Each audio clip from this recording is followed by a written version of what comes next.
Bisericii Ortodoxe Sfântul Nicolae din localitatea Gurbești, județul Bihor, comuna Căpești. Aici am întâlnit, venită în vizită în satul natal, o doamnă distinsă. Este vorba despre doamna Dan Veronica. Bună ziua și bine ați revenit în sat! Bine v-am găsit, cu mare plăcere am revenit la rude, să-mi văd satul, să-mi văd rudele, să văd vecinii care sunt și nu mai sunt.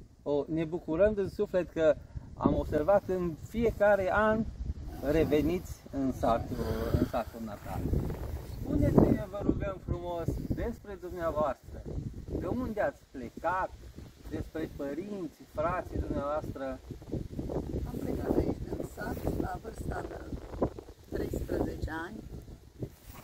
Am încercat prima dată să mă înfieze o mătușă, sora lui tatăl meu, ca să-mi facă un viitor la oraș, că aici era cum era. Și m-a luat și s-au chinuit să mă înfieze și n-a putut să mă înfieze, că nu erau părinții în colectiv. Și la perioada atunci, cu colectivizarea, am venit înapoi, m-a adus înapoi, mi-am continuat școala încă 3 trimestre, că unul făcut în clandestin, pe unde l-am făcut ca să nu pierd anul. Și anul următor m-am dus, au reușit și am rămas acolo, am făcut 7 clase, am încercat și puțin cu liceu și după aceea m-am dus la meserie, că așa erau vremurile. Am făcut, da. Să ne reamintim, plecarea aceasta la București. Eu știu că într-o anumită perioadă mai multe fete din sat au fost duse la București ca servitoare sau poate dumneavoastră știți mai multe.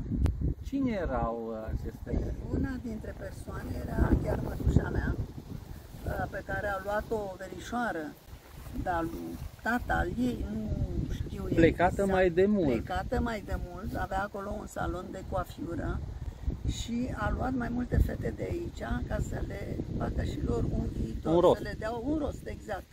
Și le-a făcut ucenice la acel coafor.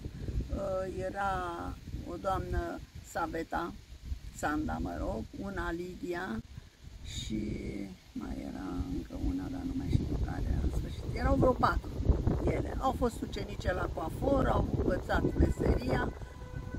Mama mea, că am considerat o mamă, a rămas în meserie. Da, fila. Da, fila. Da. Așa.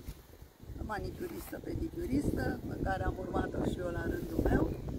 Și celelalte, nu știu ce au făcut, nu pot să spun că nu mai fiecare cu rostul lui. Și a făcut un rost în viață și a fost ceva benefic pentru noi, pentru toți. Da, și după ce ați plecat acolo, cum a fost despărțirea? Despărțirea la început a fost cu fericire, cum s-ar zice, că m-am dus să văd altceva, că puteai să realizezi la vârsta aia. Dar când m-am văzut acolo, vroiam înapoi. Înapoi la Gurbești. Că îmi lăsasem părinții și îmi lăsasem o soră, de care mi-era tare dor. Da, să spuneți-ne, vă rugăm, numele părinților. Deci părinții de aici era Sofia și Ioana Pușului zis. Da, din Vale. Așa, din Vale, m-am născut în Vale.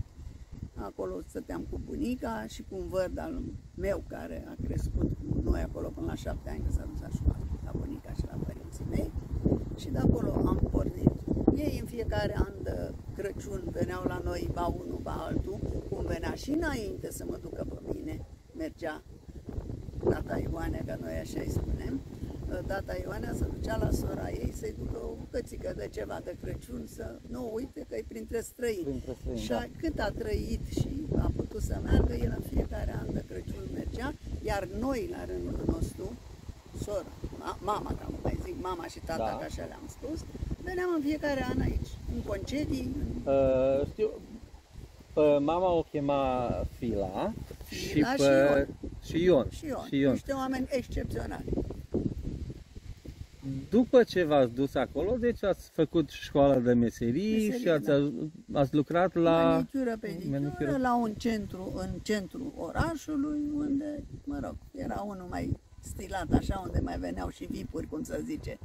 și cântăreții și din guvern nevestele.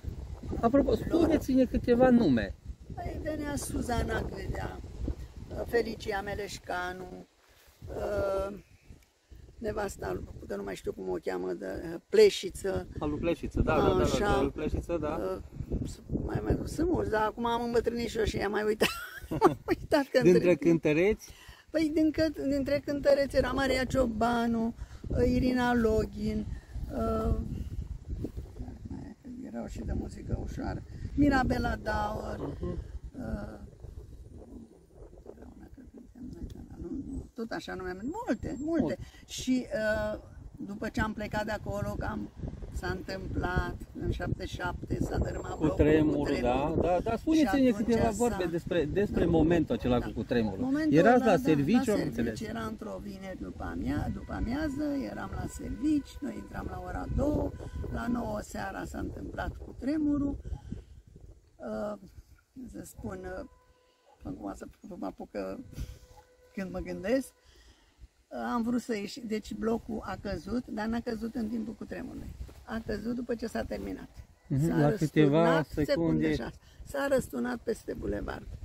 Era ora închiderii, noi am mai rămas, că nu ne terminasem lucru, am ieșit în stradă și cum am ieșit în stradă, care am ieșit, că 3 au rămas înăuntru, s-a răsturnat blocul. Pur și simplu. Ele au rămas acolo. Da, erau 2 camere, ele din camera în care noi eram, a trecut în camera aia, a zis că poate să iasă afară și n-a putut și n-au murit.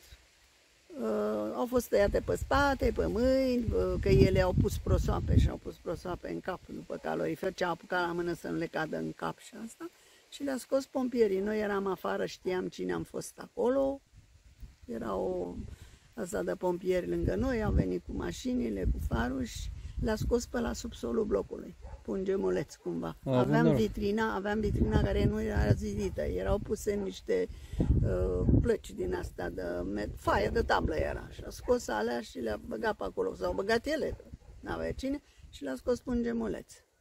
Și așa a fost. După 10 zile a luat foc blocul. Am ognit, așa, știi.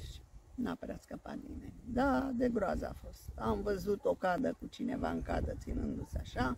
Am văzut într-o viluță care era vis-a-vis un domn în pielea goală. Mai ieșit în baie, că au fugit, au ieșit fiecare cum au putut. Am văzut tot așa, unul cu ușa sărită, tot așa. Era pe ușă, jos, m-au suflet. Și uite, așa a fost și cu cutremur. Și atunci ne-am tot plimbat cu prăvălia, cum să zicem. Da. Iar ele, obișnuite cu nori, ne-au urmat. V-au urmat. Din ce an sunteți, doamna Veronica? 1949, 9 iunie. 9 iunie 1949. Iar mergând la București, după ce ați făcut școala și așa mai departe, sigur ați întâlnit un tânăr. Da, la Strand. La Strand, da. Da, și v-ați fi căsătorit? Da, după un an ne-am căsătorit când ne-am cunoscut. El se numește? Dan Nelu, de la Giurgiu, din zona Giurgiului. Din zona Giurgiului. Da. Da. Și aveți și un băiat? Avem și un băiat care l-am născut după 4 ani de căsătorie. Cosmin? Da, Cosmin îl cheamă, care acum este mare. Are și el familie? Are și el familia lui, are un băiețel de 11 ani. Și acum la... Așa a mers. A mers viața și ați ajuns la pensie. Da, am ajuns la pensie. Cum, venind în fiecare an la Gurbești, cum vi se pare satul?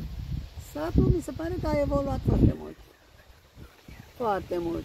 De față cum era când eram eu copil. Da, păi erau casele vechi. Erau casele vechi, unele au mai rămas, nu mai e nimeni în ele și au rămas cel din filmul ăsta care mie este foarte dragă și trec pe lângă ea în fiecare an, unde trăia moașa satului.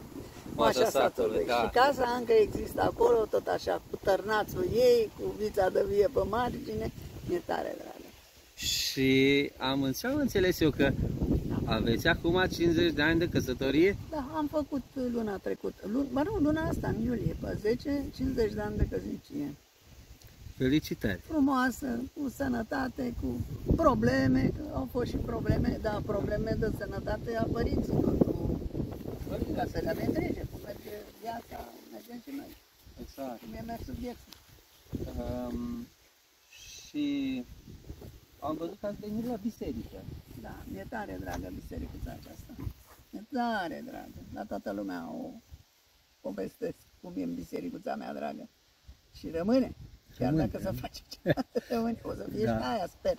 O să fie 100%, o să fie, dar faceți muzeu, probabil. Aici e ceva special. Ceva special și multă lume vine și să o vadă și sunt la dreptul impresionat și de arhitectură și de, nu știu, un spirit aparte. Da, nu știu, îți dă o stare de liniște, nu știu, cel puțin. Nepotul, ce zici, îi place să vină în sat? La nepotul îi place foarte mult aici, foarte mult și cum vine începe să vorbească armelenește. Ceva, acum întreabă, dăm Nica, ia brânca, sau Nica, dă pita aia, sau Nica, nu știu ce. Chiar se minunează și ei, că în prima zi de când vine, nu că, sau îmi spune mie acasă, Nica, hai să vorbim ardelenește. Deiușește, da.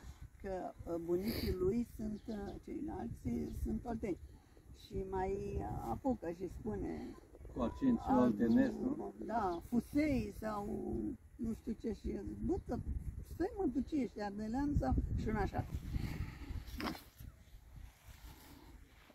Doamna Veronica, noi vă mulțumim din suflet pentru... Să fiți sănătoși și mă bucur că faceți asemenea lucruri pentru țara noastră, pentru satul meu, pentru... Spuneți-le, vă rugăm, două vorbe celor care au plecat. Să se întoarcă de câte ori are ocazia, să vadă de unde au plecat și să aprecieze unde au ajuns. Că unii au ajuns, știți, cum bine știți, probabil. Da. Mulțumim din suflet! Să fiți sănătoși și mă bucur că faceți așa ceva, să vadă și satul nostru și ceilalți și de unde am plecat toți și cum am fost. Exact. Că tineretul în ziua de astăzi îi văd pe ai mei, la urma urmei. Nu mai zice, da, să uite și ce dacă și uite unde ai ajuns. Păi bă, nu vă place și bă, ne place, dar noi suntem obișnuiți cu fiecare. Ale lor.